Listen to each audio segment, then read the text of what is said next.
Ertugrul زخمیوں کی بھرپور تیمارداری کرتا ہے اور ان کا ہر لحاظ سے خیال رکھتا ہے۔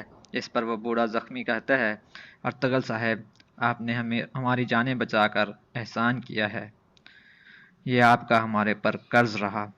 ارطغرل کہتا ہے، ہمارے بڑوں نے ہمیں یہی سکھایا ہے، قرض نہیں ہے کوئی۔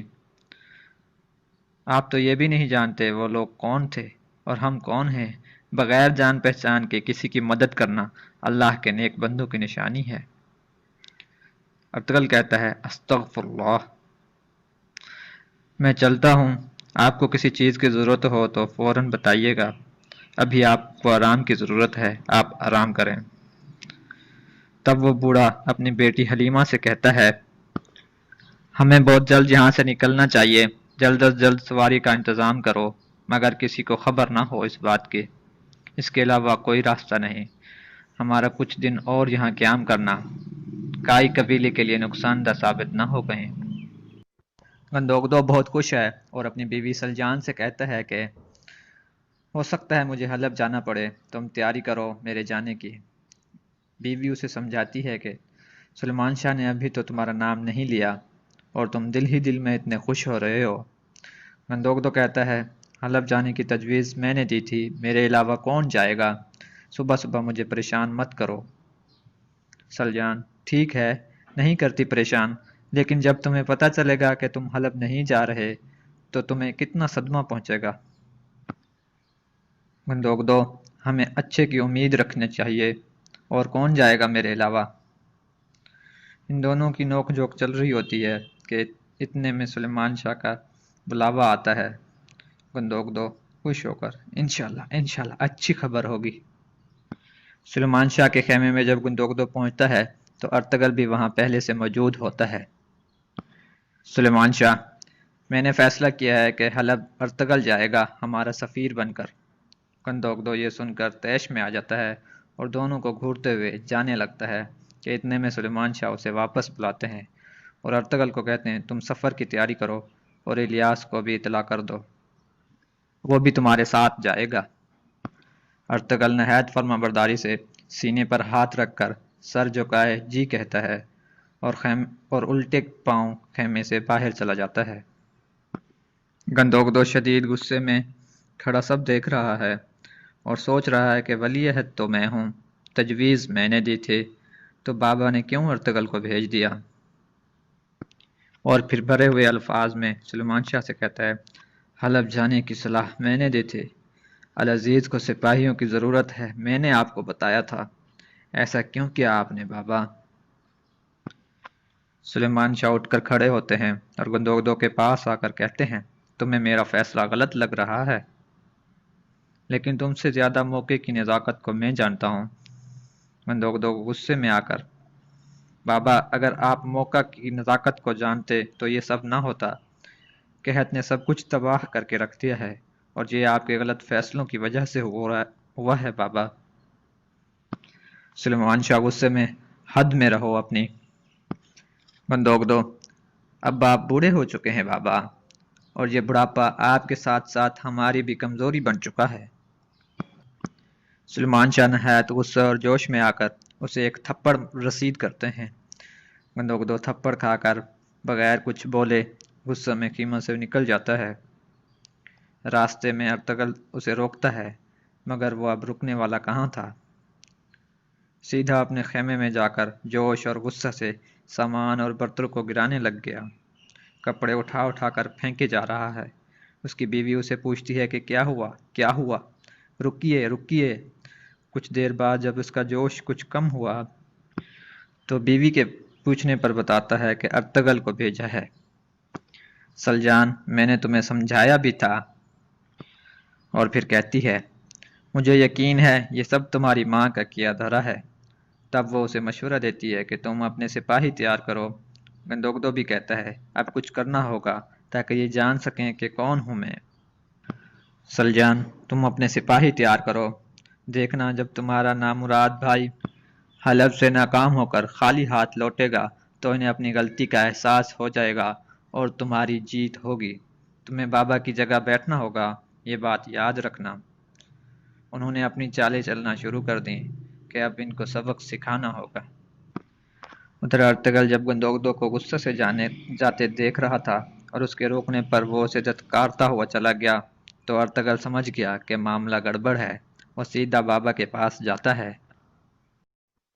خیمے میں پہنچ کر بابا کو آداب کرتا ہے۔ تب سلیمان شاہ کہتا ہے کہ کیا تمہیں بھی یہ لگتا ہے کہ مجھے گندوگدو کو بھیجنا چاہیے تھا؟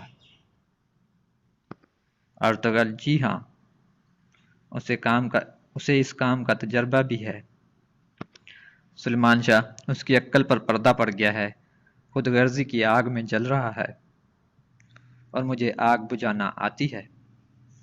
تب وہ ایک شمع کا ڈھک اٹھا کر جلتے ہوئے شمع پر رکھ کر اسے بجھا دیتے ہیں۔ دیکھو، تمہارے مہمانوں کی حفاظت کی ذمہ داری قبیلے پر ہے۔ ان کی طرف سے تمہیں بے فکر ہو کر اپنے مقصد کو حاصل کرنا ہے۔ تب سلیمان شاہ اسے نہایت اہم نصائح کرتے ہیں۔ حلب سے خالی ہاتھ مت لوٹنا۔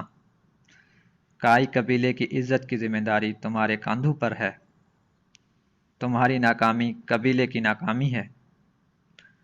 العزیز سے کسی بھی صورت ہمیں جان چھڑانی ہے، یہ یاد رکھنا۔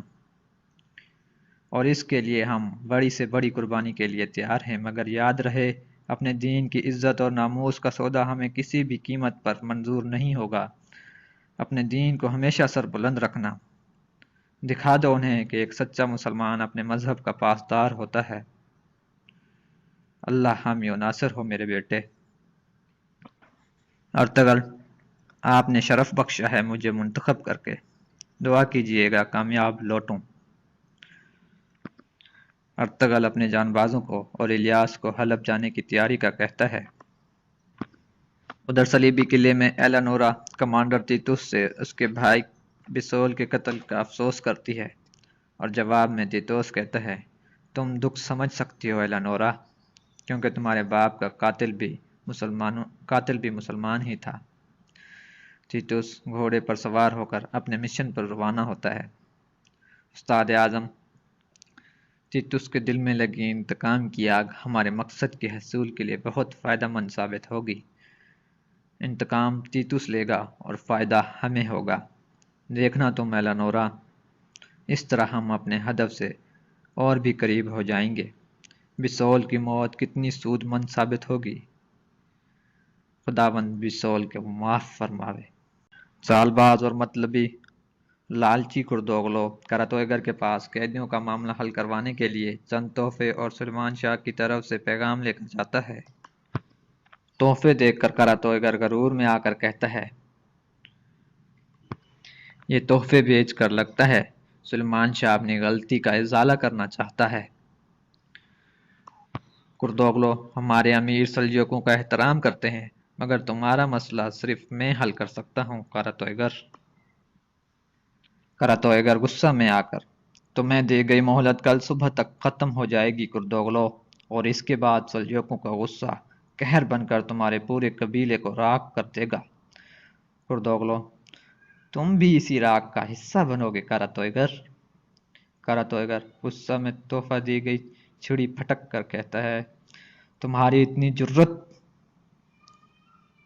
کردوغلو: میں خوب جانتا ہوں کہ سلطان تمہارے کرتوتوں سے ناواقف ہے، اور تمہارے آدمی اس قابل نہیں کہ شاہ سلیمان سے ان قیدیوں کو چھڑا سکیں۔ کردوغلو بلیک میل کرتے ہوئے، تمہیں جنگجو چاہیے ہوں گے اس کام کے لیے، اور اس حملے کے لیے تمہیں سلطان سے اجازت لینا ہوگی۔ ادھر کراتویگر کا سارا غصہ ڈھیر ہو جاتا ہے۔ تمہیں کیا لگتا ہے کہ اس حملے کے لیے سلطان تمہیں اجازت دے دیں گے؟ ان کے اجازت کے بغیر تو تم کچھ بھی نہیں کر سکتے کراتویگر۔ چونکہ کراتویگر سلطان علاء الدین کا مقرر کردہ اس علاقے کا سالار ہے، اس لیے اس حملے کی اجازت اور جنگجو سلطان سے ہی لینے ہوتے ہیں، اور اس معاملہ میں ایسا ممکن نہ تھا۔ اس لیے کردوغلو اب اپنا پتہ کھیل سکتا ہے، اور کراتویگر کے لیے کردوغلو کی بات ماننے بنا کوئی چارہ نہ تھا۔ کردوغلو: حملہ کرنا نہ تو تمہارے لیے بہتر ہے اور نہ ہمارے لیے بہتر ثابت ہوگا، لیکن تمہارے لیے ایک مشورہ ہے۔ کراتویگر: میں تمہارا مشورہ مان سکتا ہوں، اس شرط پر کہ تم مجھے حملہ کرنے والے کا نام بتا دو۔